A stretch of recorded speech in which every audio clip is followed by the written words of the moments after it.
Nuestro psicólogo nos acompaña el día de hoy, Miguel de León. Muy buenos días, ¿qué tal, Miguel? Pues aquí muy contento, bien, muy bien. Dispuesto a celebrar a las mamás. ¿Ustedes tienen mamás? ¡Claro! Sí. Ah, qué bueno, qué bueno. Afortunadamente, ahí están, para celebrar y Excelente, festejarlas. exacto, así es.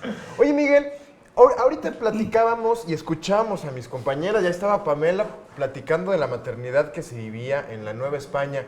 Y uno podría pensar que sí ha cambiado mucho, pero también todavía tenemos ciertos aspectos, ciertos tintes que se siguen viviendo y se siguen viendo en la maternidad de esta era contemporánea. Sí, así es. Mira, hablar de la maternidad es un tema tan fundamental como para decirles que en la función, hay algo que en psicología se conoce como función materna. Hemos hablado de la función paterna. Sí. Hablar de la función materna que tiene que ver con los cuidados básicos elementales es la base, la piedra angular de la salud mental en todo ser humano. Si no hay una adecuada función materna, y recordemos que el término función es un término de la matemática, porque en realidad no importa si eres hombre, mujer o institución, o sea, con que el bebé reciba la atención pertinente a sus necesidades, lo vas a desarrollar y a crecer bien. Claro. A lo largo de la vida todos pasamos por 4 crisis básicas de ansiedad, de angustia, ¿sí? La primera angustia de la vida se llama angustia de aniquilación. Tú imagínate un bebé recién nacido que de pronto tiene frío, de pronto tiene cólicos, de pronto se hizo popó. Todas esas sensaciones le causan angustia al bebé y requiere de alguien que venga y lo contenga. Antiguamente decían las mamás, déjalo que llore para que haga pulmón, ¿no? Hoy el estudio nos ha ido marcando que en la medida que un niño es atendido en sus necesidades tempranamente, año y medio, y le gratificas en todo momento para equilibrarlo, de pronto te vuelves como el que le presta la capacidad de balance al niño. Si tú lo vas haciendo tempranamente, vas sentando una base para que su autoestima, su seguridad personal, su sentido de autoimportancia crezca y esté fuerte para enfrentar otras angustias. En este momento, chiquititos, 1 año, las angustias de verdad son de muerte. Si tú dejas a un niño ahí abandonado y lo ignoras porque está llore y no lo pelas, psíquicamente puede haber una desorganización tal que algunas personas llegan a tener patologías de tipo psicosis porque no se le atendió de forma oportuna en ese periodo, en ese momento. O sea, por supuesto, cuando se les abandona por mucho tiempo, la intensidad de la angustia del niño es muy grande, eso es terrible. O sea, esos podrían ser los efectos negativos de no tener, Sí. por ejemplo, una figura materna en ese momento. Así es. Pero en estos tiempos, ¿cómo podrían las mamás poder tener esa dedicación o ese tiempo o poder absorber lo más que se pueda para cubrir las necesidades del bebé? Mira, lo más importante es tener el deseo de ser madre o padre, ¿sí? Porque si no tienes el deseo, si se te chispoteó y de pronto tienes 18 años y tienes ganas de irte a la fiesta y tienes ganas de estudiar y tienes ganas de superarte y no de ser mamá o papá, pues ya tenemos una complicación bien severa. Si es tu caso, bueno, es importante que entienda el público, que es tener un hijo, ¿no? Y un hijo no es tener un bebé, porque a veces cuando pienso un bebé, ¿no? Y todo es lindo y dulce, Chiquito, bonito. pero el bebé se hace popó, pero el bebé llora todas las noches, pero el bebé te implica gastos. Claro. Entonces, tener el deseo de ser madre o padre es fundamental porque así lo vas a tratar. Y entonces, en este primer año de vida, la estructura del aparato psíquico sienta sus bases y dependiendo cómo se ha tratado este bebé en ese momento, es cómo se va a desarrollar posteriormente. Entonces, ¿cómo puedo lograr tener una buena función materna, así sea una pareja heterosexual o lesbomaternal o también de 2 papás?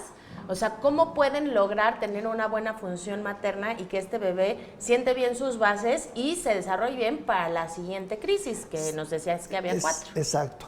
Lo importante es ser consciente de que si decides recibir a un ser en tu vida, va a requerir de tu tiempo, de tu atención, de tu dinero, de tu disposición y enfrentar los retos que esto implica. Lo que también implica un nivel de madurez en ti, lo cual no es fácil. Pero insisto, si hay el deseo, vas a sacar fuerza de donde sea. Claro. Hay que tener cuidado con las mamás, que además es muy cultural de nosotros, estas mamás abnegadas que dan la vida por los hijos, ¿no? Que caen en la sobreprotección. Porque también hoy sabemos que la sobreprotección es una forma de agresión a los hijos.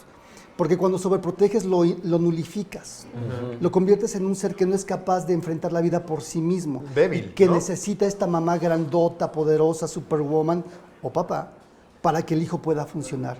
Y esto a veces tiene de fondo una cuestión muy inconsciente. O sea, ningún padre que tiene un hijo que ama desea limitarlo en su vida. Claro. Pero a veces inconscientemente me hace sentir valioso e importante resolverle cosas a los hijos, ¿no?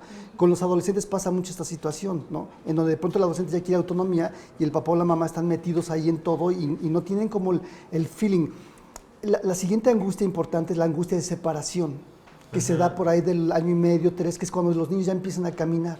Y entonces sienten la necesidad de separarse un poco de mamá, pero les da miedo, les da mucha angustia. Y entonces el niño busca acercamientos y se aleja. Si yo no estoy preparado para que mi hijo se vaya, ¿no? Para que entienda yo que mi hijo tiene que hacer cosas por sí mismo, yo puedo engolfarlo, atraparlo y propiciar que se perciba y se sienta limitado, ¿no? La siguiente angustia le llamamos nosotros la angustia de castración, que es un periodo donde los niños, ¿sí? Es desde la teoría psicoanalítica, suena feo, ¿verdad? Fuerte. Mira, los niños hacen teorías de la sexualidad. Si tú observas a los niños, y cuando los niños descubren por ahí de los 3, 6 años que el niño y la niña son diferentes en su cuerpo, y ven que el niño tiene pene y la niña tiene vagina, y observa que no dije no tiene vagina, no tiene pene, perdón, ¿sí? Sino tiene, no le falta nada, pero los niños tienden a pensar, ella no tiene pene, se lo quitaron, se lo cortaron, ¿no? Es una fantasía de los niños, una explicación que se ve en muchos niños, no en todos. Es un razonamiento. Exacto. Y en ese razonamiento, si nosotros no les ayudamos a aclarar y a entender justamente que hay diferencias, los niños o las niñas tienen esta fantasía de que le cortaron ahí algo y le falta algo y ya empieza a generarse una situación de angustia, de conflicto. Es muy importante que papá y mamá ahí lo sepan contener y lo sepan apoyar. Pero además este momento es crucial para la salud mental posterior de cualquier ser humano.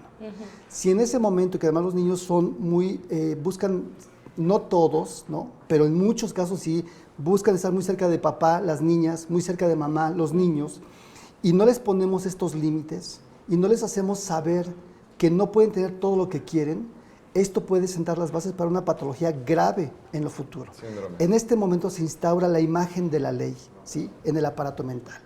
Y pues bueno, esto nos da para hablar muchísimas cosas más, pero los dejo ahí picados, Ay, muchachos. nos quedamos Y los tres cortísimos. así. Nos faltaron las otras dos ansiedades y crisis que nos dirás más adelante. Sí, con ¿no? todo gusto, sí, que es la angustia de la pérdida del amor. Ajá. Y la angustia es aniquilación, separación, castración y la pérdida del amor. O Ya sea vivo que, en esa desde hace años. sí, bueno. La consulta es terminando el programa, Andrés, pero muchísimas gracias por estar con nosotros. Gracias, Definitivamente muchachos. nos das estos temas que son